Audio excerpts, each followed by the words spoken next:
আসসালামু আলাইকুম ওয়া রাহমাতুল্লাহ। প্রিয় বন্ধুরা, আজকে আমরা আলোচনা করব হযরত মুসা আলাইহিস সালাম কিভাবে হযরত খিজির আলাইহিস সালামের সাক্ষাৎ পেয়েছিলেন এই বিষয় নিয়ে। আল্লাহ সুবহানাহু ওয়া তাআলা হযরত মুসা আলাইহিস সালামকে খিজির আলাইহিস সালামের সাথে সাক্ষাতের জন্য কিভাবে পথ প্রদর্শন করেছিলেন আসুন আমরা জেনে নিই। হযরত আব্দুল্লাহ ইবনে আব্বাস রাদিয়াল্লাহু তাআলা আনহু থেকে বর্ণিত, একদিন তিনি হুর বিন কায়েস আল ফাজারি রাদিয়াল্লাহু তাআলা আনহু এর সাথে হযরত মুসা আলাইহিস সালামের সাথীর ব্যাপারে ঝগড়ায় লিপ্ত হন। ইবনে আব্বাস রাদিয়াল্লাহু তাআলা আনহু বলেন, হযরত মুসা আলাইহিস সালামের সেই সাথীটি ছিলেন হযরত খিজির আলাইহিস সালাম। এই নিয়ে তাদের মধ্যে ঝগড়া হতে থাকে। অতঃপর তারা উভয়েই সমাধানের জন্য হযরত উবাই ইবনে কাব রাদিয়াল্লাহু তাআলা আনহু এর কাছে গেলেন।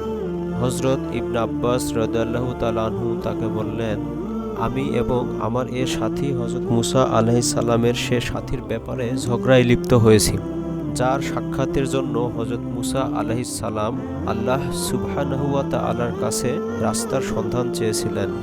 আপনি কি মহানবী হযরত মুহাম্মদ সাল্লাল্লাহু আলাইহি ওয়াসাল্লামকে এই ব্যাপারে কিছু আলোচনা করতে শুনেছেন? তিনি বললেন, হ্যাঁ, আমি নবী করিম সাল্লাল্লাহু আলাইহি ওয়াসাল্লামকে এ প্রসঙ্গে বলতে শুনেছি।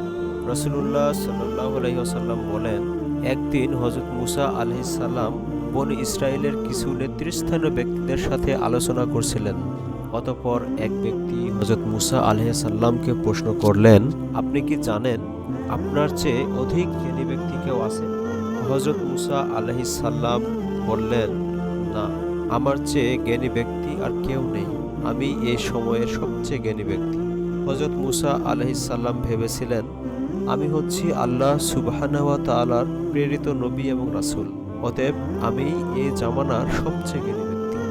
কিন্তু আল্লাহ সুবহানাহু ওয়া তাআলা হযরত মুসা আলাইহিস সালামের উত্তরটি পছন্দ করেননি।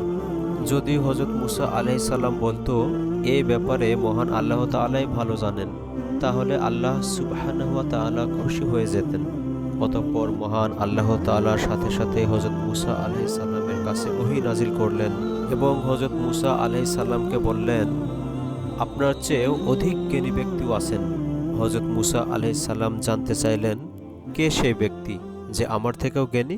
আমি এ জামানার নবী, অথচ আমার চেয়েও জ্ঞানী ব্যক্তি আছে? আল্লাহ সুবহানাহু ওয়া তাআলা হযরত মুসা আলাইহিস সালামকে বললেন, তিনি হলেন আমার বান্দা হযরত খিজির আলাইহিস সালাম। এ কথা শোনার পর হযরত মুসা আলাইহিস সালাম আল্লাহ সুবহানাহু ওয়া তাআলার কাছে জানতে চাইলেন, আমি কিভাবে হযরত খিজির আলাইহিস সালামের সাক্ষাৎ পাব? অতঃপর হযরত মুসা আলাইহিস সালাম মহান আল্লাহ তাআলার কাছে প্রার্থনা করলেন, হে আল্লাহ, আপনি আমাকে হযরত খিজির আলাইহিস সালামের কাছে যাওয়ার রাস্তা বলে দিন। আমি হযরত খিজির আলাইহিস সালামের সাথে সাক্ষাৎ করতে চাই। হযরত মুসা আলাইহিস সালাম এইভাবে হযরত খিজির আলাইহিস সালামের সাথে সাক্ষাৎ করার জন্য অস্থির হয়ে পড়লেন। অতঃপর আল্লাহ সুবহানাহু ওয়া তাআলা তার সাক্ষাতের জন্য একটি মাছকে নিদর্শন স্বরূপ পাঠালেন। আল্লাহ সুবহানাহু ওয়া তাআলা হযরত মুসা আলাইহিস সালামকে বললেন, হে মুসা, তুমি এই মাছটি যেখানেই হারিয়ে ফেলবে তুমি সেখানেই ফিরে যাবে। অতঃপর সেখানেই তুমি হযরত খিজির আলাইহিস সালামের সাক্ষাৎ পাবে।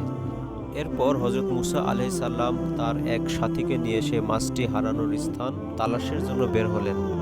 তারা উভয়েই কিছুদূর পথ অতিক্রম করলেন।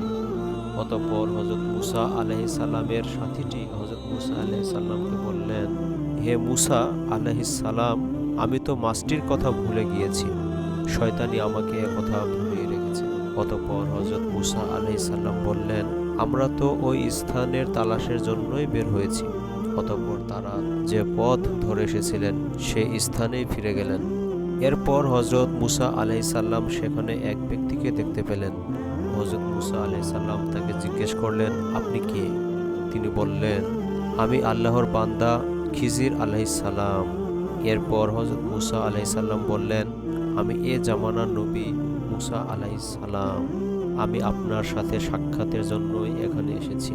আল্লাহ তাআলাই আমাকে আপনার কাছে পাঠিয়েছেন। এভাবে হযরত মুসা আলাইহিস সালাম তার জামানার সবচেয়ে জ্ঞানী ব্যক্তি হযরত খিজির আলাইহিস সালামের সাথে সাক্ষাৎ করেন।